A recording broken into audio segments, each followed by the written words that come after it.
पहला क्वेश्चन हमारा क्या है 8.1 में दिया है त्रिभुज ABC में जिसका कोण भी समकोण है AB इज इक्वल टू 24 सेमी and BC is equal to 7 सेमी। निम्नलिखित का मान ज्ञात करना है हमें। पहला है साइन A का मान ज्ञात करना है और कास A का मान ज्ञात करना है। दूसरा साइन C का मान ज्ञात करना है, कास C का मान ज्ञात करना है। तो आइए हम ज्ञात करते हैं। तो आइए अब हम एक त्रिभुज बनाते हैं। हमें दिया है जिसका B समकोण है, तो नाम देते हैं ABC। यहाँ पर B हमारा समकोण है, 90 अंश है और यह हो गया हमारा थीटा। तो आइए हम ज्ञात करते हैं और देखते हैं। हमारा AB दिया है हमारा 24 सेमी, 24 सेमी और BC दिया है हमारा 7 सेमी।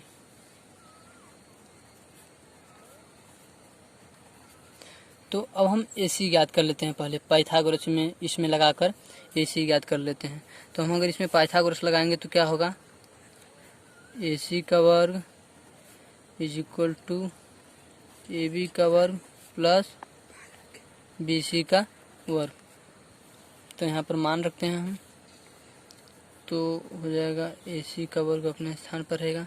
AB का वर्ग करेंगे मतलब 24 का वर्ग प्लस BC का 7 का वर्ग इज इक्वल टू 24 का वर्ग हम जानते हैं कितना होता है। 24 का हमारा वर्ग होता है 576 प्लस 7 का वर्ग होगा हमारा 49। इसको ऐड कर देंगे तो देखिए कितना आता है। AC का वर्ग इज इक्वल टू 625 होगा हमारा। तो 625 हम आगे इसको सॉल्व कर सकते हैं। तो यहाँ से अगर स्क्वायर हटेगा तो ये वाली वैल्यू क्या होगी, ऋण में चली जाएगी। तो AC is equal to under root 25 या इसको हम लिख सकते हैं रूट में 25 इंटू 25। तो यह बाहर क्या निकलेगा, AC इज इक्वल टू सिर्फ हम 25 लेंगे पॉजिटिव वैल्यू, क्योंकि यह हमारी कभी दूरी निगेटिव में नहीं हो सकती, इसलिए हमारा AC आ गया 25। तो यहाँ पर अब हम रख देंगे AC का मान हमें 25 पता हो गया। और यहाँ पर हमारा AB दिया है 24, BC दिया है 7। तो आइए अब हम देखते हैं, आगे याद करते हैं। हमारा पहला मान दिया है ज्ञात करने के लिए साइन A और कास। तो साइन A बराबर हमने आपको क्या बताया है। आइए हम आपको एक ऐसा ट्रिक बताते हैं जिसको आप हमेशा याद रखेंगे और कहीं भी इसको तुरंत ही यूज कर सकते हैं।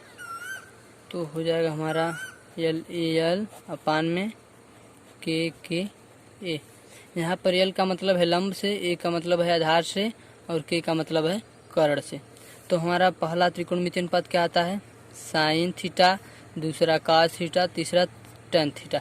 तो हमारा क्या होगा, आधार बटे कर्ण, टेन थीटा का मान होगा लंब बटे आधार। इस प्रकार से होगा। अब हमें इसका उल्टा चाहिए, तो इधर से क्या शुरू करेंगे।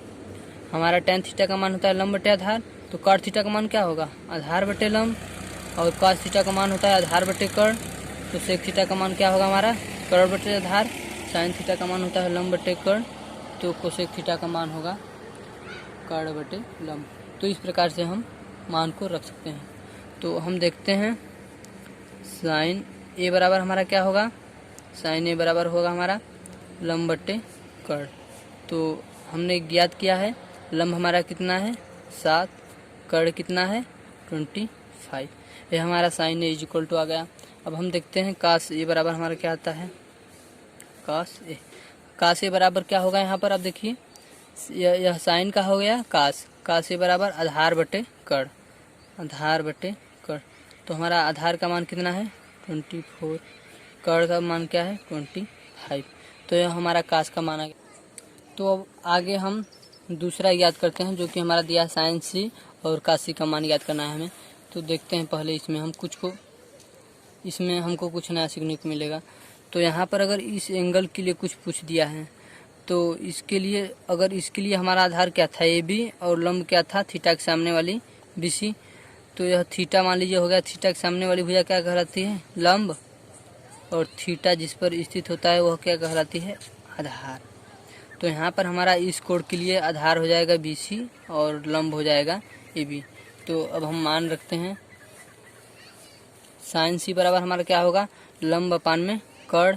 तो लंब कितना है, इसके लिए हो जाएगा C के लिए 24 और कर्ण का मान 25 हमें ज्ञात है, और का C का मान होता है आधार बटे कर्ण।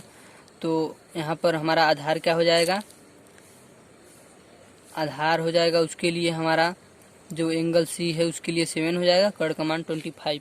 तो इस प्रकार से हमने इस क्वेश्चन को समझा है।